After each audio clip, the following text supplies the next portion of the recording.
നമസ്കാരം. ചെറിയൊരു ബ്രേക്കിന് ശേഷം വീണ്ടും യോഗ വീഡിയോയുമായി വന്നിരിക്കുന്നു. ആരും തന്നെ പ്രാക്ടീസ് മുടക്കിയില്ല എന്നാണ് എൻ്റെ വിശ്വാസം. മറന്നില്ല എന്നും കരുതുന്നു. ചെയ്തു നോക്കാം. നേരെ ഇരിക്കാം. ബാക്ക് സ്ട്രൈറ്റ്, കഴുത്ത് തല സ്ട്രൈറ്റ്. ഓക്കെ. വലത് കൈയിൻ്റെ ചൂണ്ടുവിരലും നടുവിരലും മടക്കി വലത് തള്ളവിരൽ കൊണ്ട് വലത് മൂക്ക് അടച്ചു പിടിച്ച് ശ്വാസം ഇടതിലൂടെ ഒഴിവാക്കി ശ്വാസം എടുത്ത് ഇടത് മൂക്ക് അടച്ച് വലത് തുറന്ന് ശ്വാസം പുറത്തേക്ക് ഒഴിവാക്കണം. ശ്വാസം വീണ്ടും വലതിലൂടെ തന്നെ ഉള്ളിലേക്ക് എടുക്കാം.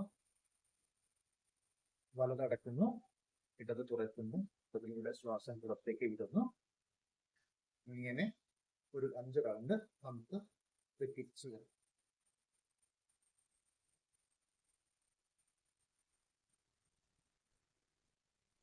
വേണ്ടവർക്ക് കണ്ണടച്ച്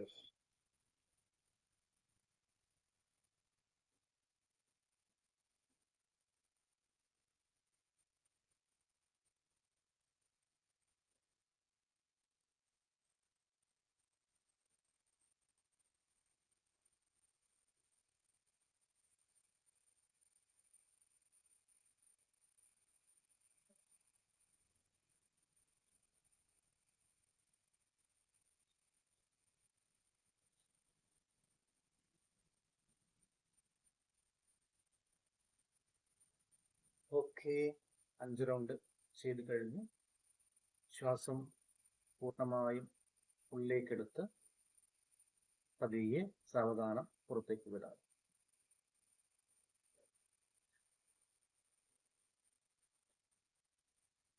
ഒന്നുകൂടെ ശ്വാസം ഉള്ളിലേക്കെടുത്ത് പുറത്തേക്ക് വിടാം.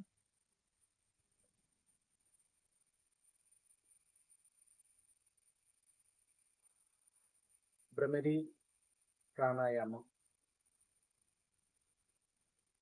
ചെവി രണ്ടും അടച്ചു പിടിച്ചു. ശ്വാസം പൂർണ്ണമായും ഉള്ളിലേക്ക് എടുക്കുന്നു. മൂളിക്കൊണ്ട് ശ്വാസം വിടുന്നു. മൂളുന്നതും ശ്വാസം വിടുന്നതും ഒരേ സമയത്ത് അവസാനിപ്പിക്കാം.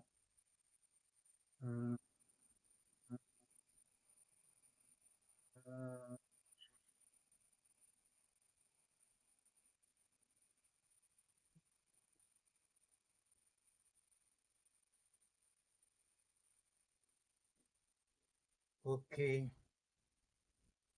ഇത് രണ്ടും നമ്മൾ ഇന്ന് ഓരോ സെറ്റാണ് ചെയ്തിരിക്കുന്നത്. വീണ്ടും ശ്വാസം ഉള്ളിലേക്കെടുത്ത് വിടാം.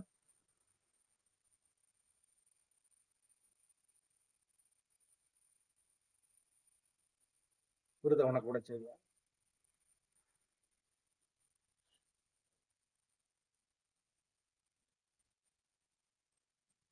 ശ്വാസം എടുക്കുന്നതിൻ്റെ ഇരട്ടി സമയം കൊണ്ട് ശ്വാസം പുറത്തേക്ക് വിടാൻ ശ്രമിക്കാം. അതാണ് ഏറ്റവും നല്ല ഉചിതമായ കാര്യം. അടുത്തതായി കപാൽഭാതി പ്രാണായാമം.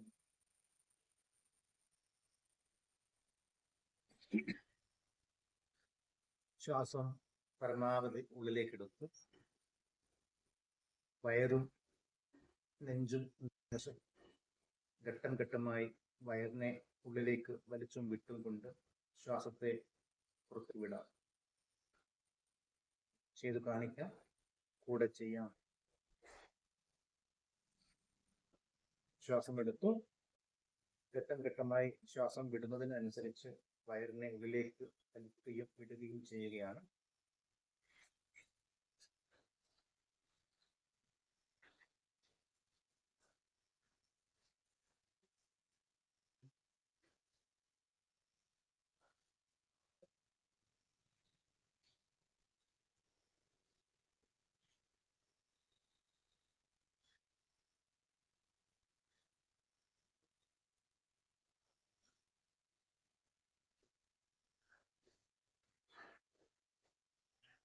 കഴിഞ്ഞാൽ ഉള്ളിലുള്ള ശ്വാസത്തെ പൂർണ്ണമായും പുറത്തേക്ക് വിടുക.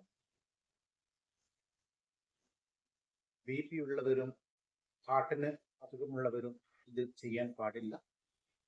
മൂന്നാമത്തെ പ്രാണായാമം, അതും ആരും പ്രഗ്നൻസി എക്സ്പെക്ട് ചെയ്യുന്ന സമയത്ത് ചെയ്യാൻ പാടില്ല. ഏതായിരുന്നു മൂന്നാമത്തെ പ്രാണായാമം? കപാൽഭാതി. ഇടുപ്പിൽ വേദന വരുന്നുണ്ടെങ്കിൽ പതിയെ നിർത്താം. കാലുകൾ ചേർത്ത് വയ്ക്കുന്നു.